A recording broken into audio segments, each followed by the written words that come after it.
Railway हुकाम का बताना है कि अब से कुछ देर कबल पनीर रेलवे स्टेशन जो सिब्बी से करीब है, वहां रेलवे ट्रैक के करीब एक जोरदार धमाका हुआ, जिसके नतीजे में जो जाफर एक्सप्रेस है जिसने मच से पेशावर जाना था, उसके इंजन समेत एक बोगी जो है वो पटरी से उतर गई है।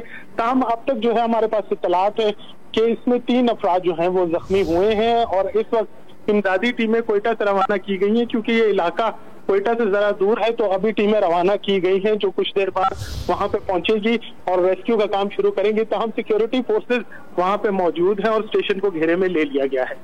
गालिब हमें बता रहे हैं कि सिब्बी का इलाका है पनीर, जहां रेलवे ट्रैक के करीब धमाका हुआ है। इमदादी टीमें यहां पर पहुंचने की कोशिश कर रही हैं और अब से कुछ ही देर में इमदादी कार्रवाइयों का आगाज भी होगा। धमाके से जाफर एक्सप्रेस की बोगी पटरी से उतर गई है, जिसके नतीजे में बेशतर अफराद जख्मी भी बताए जा रहे हैं। वाक़े से मुतालिक आपको बता रहे हैं कोयटा समेत दीगर इलाके ऐसे हैं जहाँ अतराफ के इलाकों से एम्बुलेंसेज तैनात की गई हैं। धमाके से जाफर एक्सप्रेस की बोगी पटरी से उतरने के बाइस मुतादिद अफराद जख्मी हैं।